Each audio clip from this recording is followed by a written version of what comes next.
সচিবালয়ে মন্ত্রণালয়ের কর্মকর্তা আর বিভিন্ন দপ্তরের পক্ষ থেকে এভাবেই ফুলেল শুভেচ্ছায় সিক্ত হয়েছেন নতুন দায়িত্ব পাওয়া মন্ত্রী প্রতিমন্ত্রীরা। সকালে কর্মকর্তাদের সাথে মতবিনিময়কালে প্রতিমন্ত্রী থেকে মন্ত্রীর দায়িত্ব পাওয়া বেসামরিক বিমান পরিবহন ও পর্যটন মন্ত্রী জানান, খাবারের মান উন্নত, যাত্রী হয়রানি বন্ধ করে বিমানকে আরও আধুনিক, সেবামুখী ও লাভজনক প্রতিষ্ঠান হিসাবে গড়ে তোলা হবে। ভালো কাজের পুরস্কার আর খারাপের করা হবে তিরস্কার।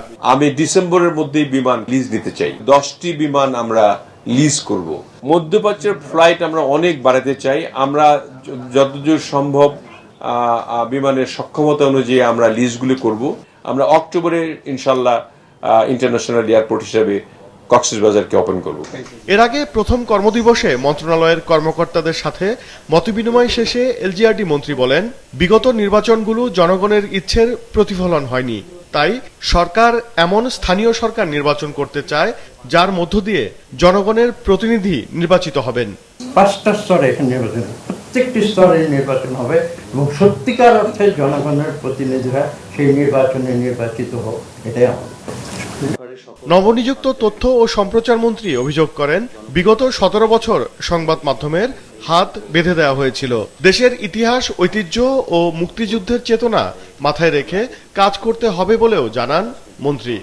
আমাদের এই জুলাই আন্দোলনে কোনোভাবেও সংবাদ মাধ্যম বা যারা যারা আছেন তাদের ভূমিকাকে খাটো করে দেখার কোনো সুযোগই নেই সব দিক থেকে। তো আমাদের মাথায় রাখতে হবে যে আমরা অবশ্যই এই মন্ত্রণালয়ের দায়িত্ব রেগুলেট করা, বাট কোনোভাবেও যেন আমরা কন্ট্রোলে না যাই।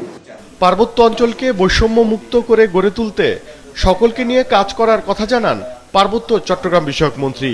আর বিমান মন্ত্রী থেকে খাদ্য মন্ত্রণালয়ের দায়িত্ব পাওয়া আফরোজা খানম সততা ও নিষ্ঠা দিয়ে কাজ করার আশ্বাস দিয়েছেন। দেশে যাতে খাদ্য মজুদে ভালো ভূমিকা রাখতে পারে দেশে, সেদিকেও কাজ করব।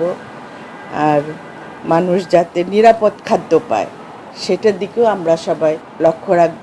এই দেশ থেকে শান্তি, সম্প্রীতি, সংহতি, সুষম বন্টন এবং বৈষম্য মুক্ত পার্বত্য অঞ্চল হিসাবে গড়ে তোলার ব্যাপারে আমি প্রতিশ্রুতিবদ্ধ।